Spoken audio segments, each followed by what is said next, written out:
Hey, this is Mike from Minimal 3DP. Whenever I get a new 3D printer or see a new 3D printer has come out, the first thing I ask is, how fast will it go? Well, today we're going to take a look and try to answer that question. How fast can I print with this thing? So let's go ahead and get started.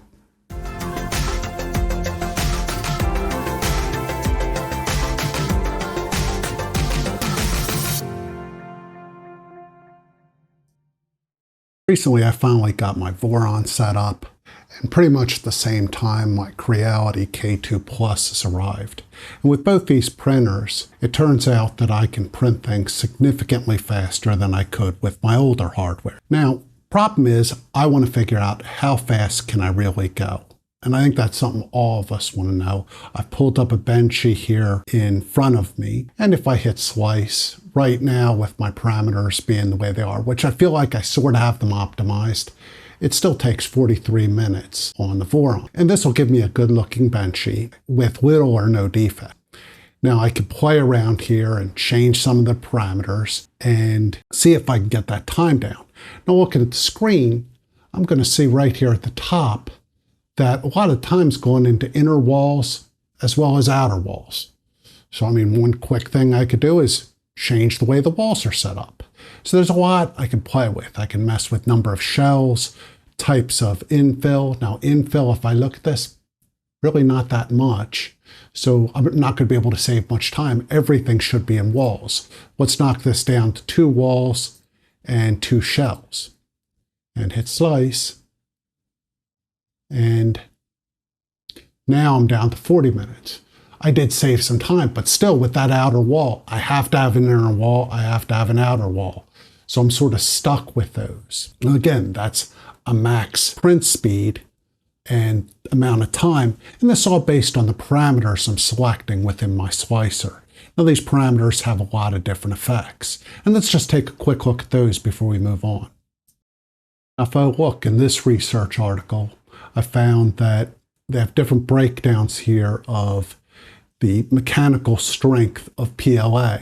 And the biggest indicators, at least for the Young's modulus, is the infill percentage, layer thickness, angle, raster angle, and print speed. So flexual strength, infill, print speed, raster angle, and printing speed. So it's interesting, depending on what I select and how I have the parameters set up, I'm affecting the mechanical properties as well as the time. Now, what we're all trying to hit is that balance between a model that looks good, is strong enough, and prints really fast. And for me, getting these print parameters is always something where you're juggling to try to get the perfect setup. Now, let's take another look at some of the other areas that can affect our print speed. Besides the print parameters affecting speed, one of the big drawbacks we have is how much filament can actually be put through an extruder. And basically that's called our max flow rate. So each printer has, based on the extruder it's using and the hot end, has a max flow rate.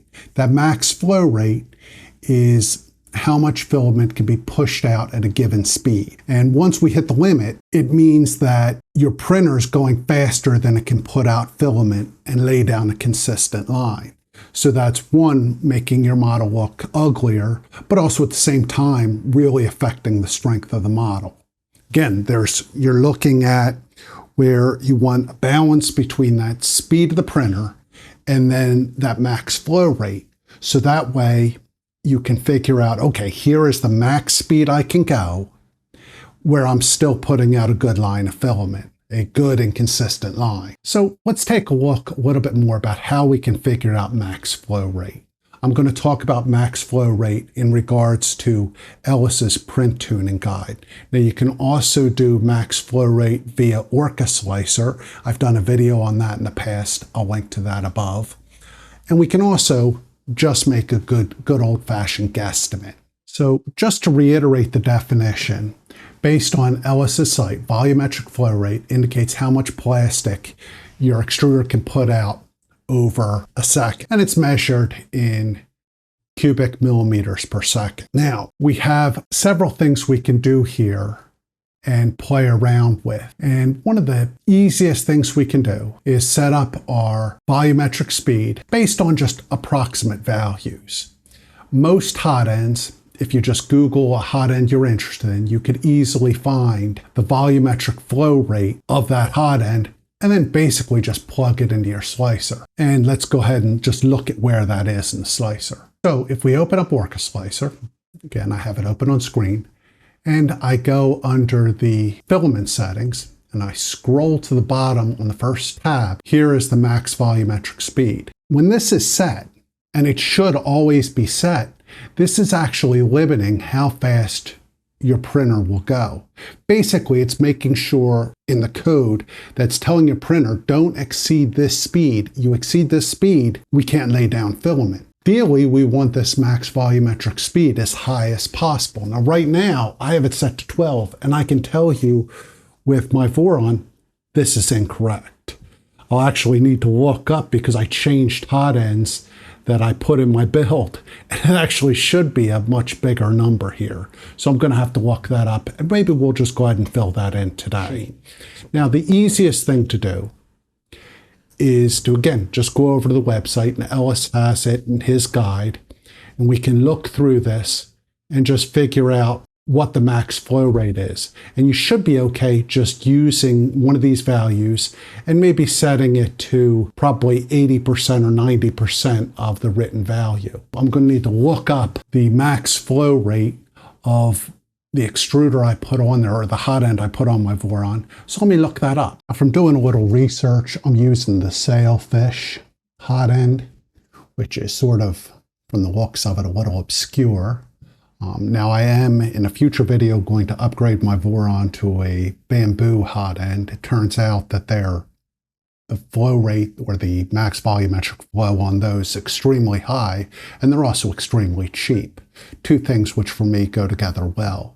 Now right now I'm estimating that my flow rate should be about 20.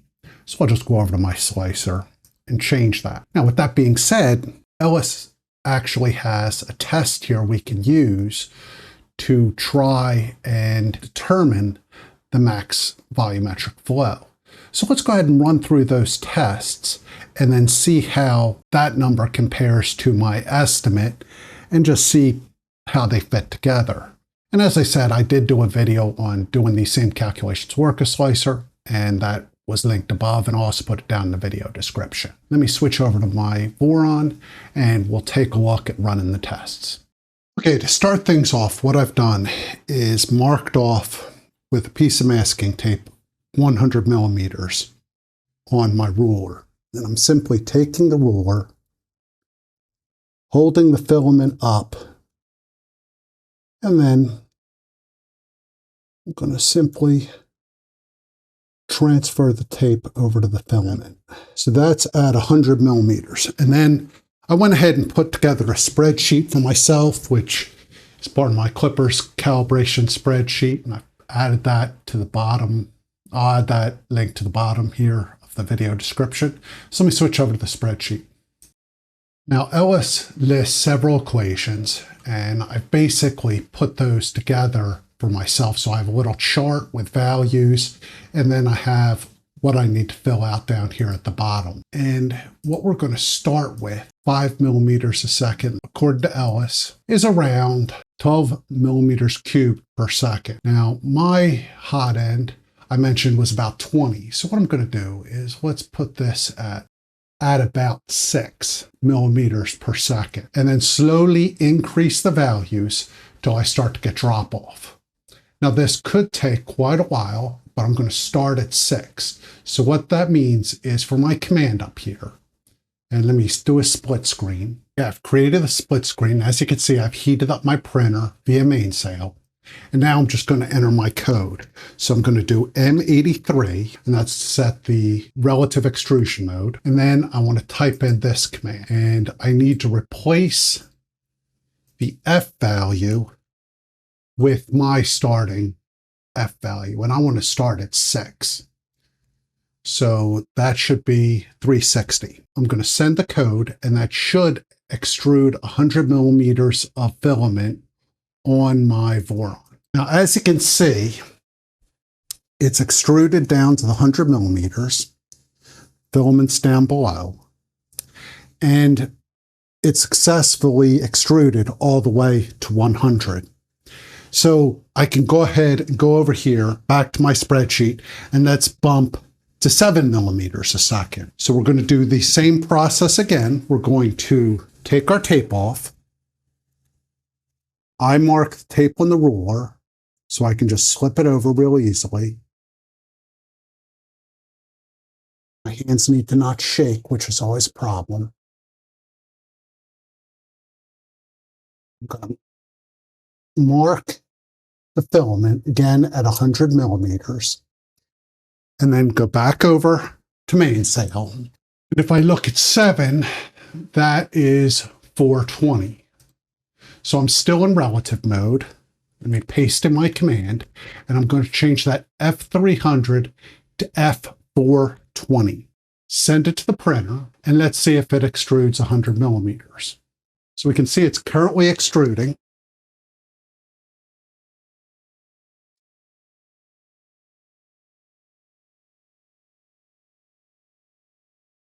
And it stopped right at the mark. I have my filament down below. So I'm going to keep iterating this process, bumping that F number up till I hit a point where I'm no longer extruding 100 millimeters. So rather than keep this all on camera, I'm going to work off camera to keep running the test till I get to a value where it's no longer giving me that 100 millimeters of filament. So I'll be right back.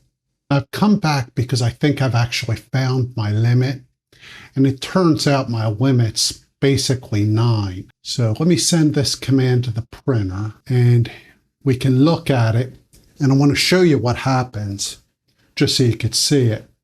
So it's extruding down, and there's a little bit of space now between the filament 100 millimeter mark. It's just a tiny little space, but when I go up to 10, that space gets even bigger. I don't want any space, so I've played around with it. Now I also want to show you what the filament looks like. You can see the filament, when it extrudes, is really thick and nasty, which I could tell you if I tried to print with this, nothing would work right. Nothing would adhere.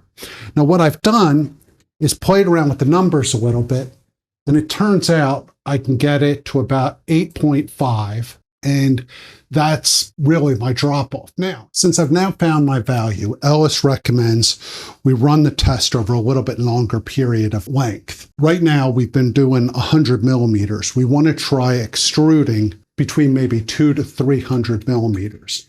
Now, unfortunately, this is going to be really hard for me to get in here and mark off how far I need to go. So what I'm going to do is get off camera for a minute and make the measurement and the mark so I can see if I can get this set in there correctly.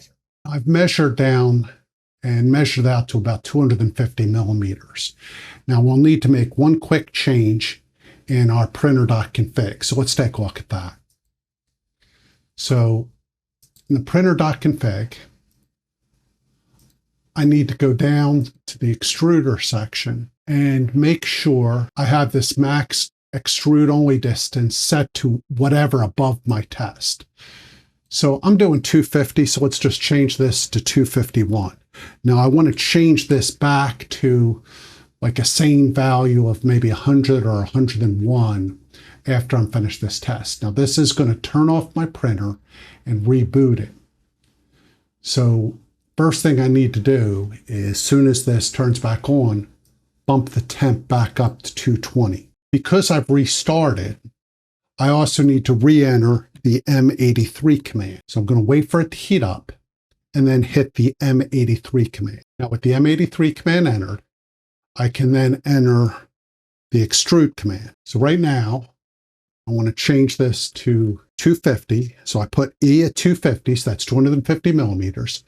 And then I'm just going to use the value for 8, which is 480. So F480. I'm going to extrude, and the printer should be extruding, and I can see that it is. And once I verify this value, I can finish the rest of my calculations. Now, if this still leaves a little bit of a gap, I may bump the number down a little bit more. And it does not. So as we can see, there's no gap here between the tape and where I measured.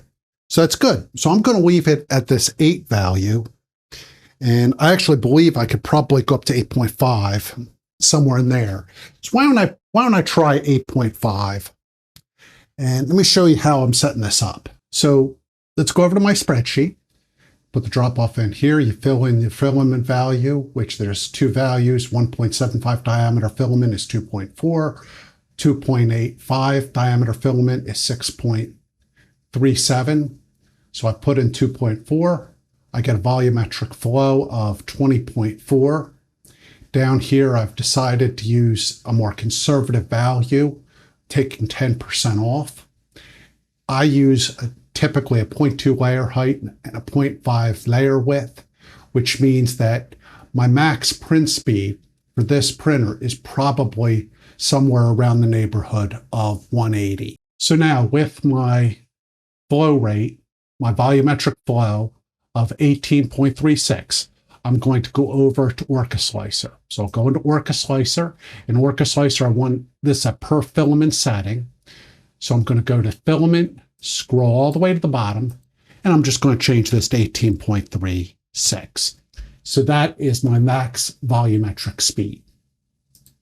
Now with our volumetric flow rate set, there's just one other thing to talk about here. And I've switched back over to Ellis's site, which again is filled with resources and the idea of your flow drop off. My number, that 18.36, I believe is the perfect number. Now, if I look at my spreadsheet, the max print speed is about 183.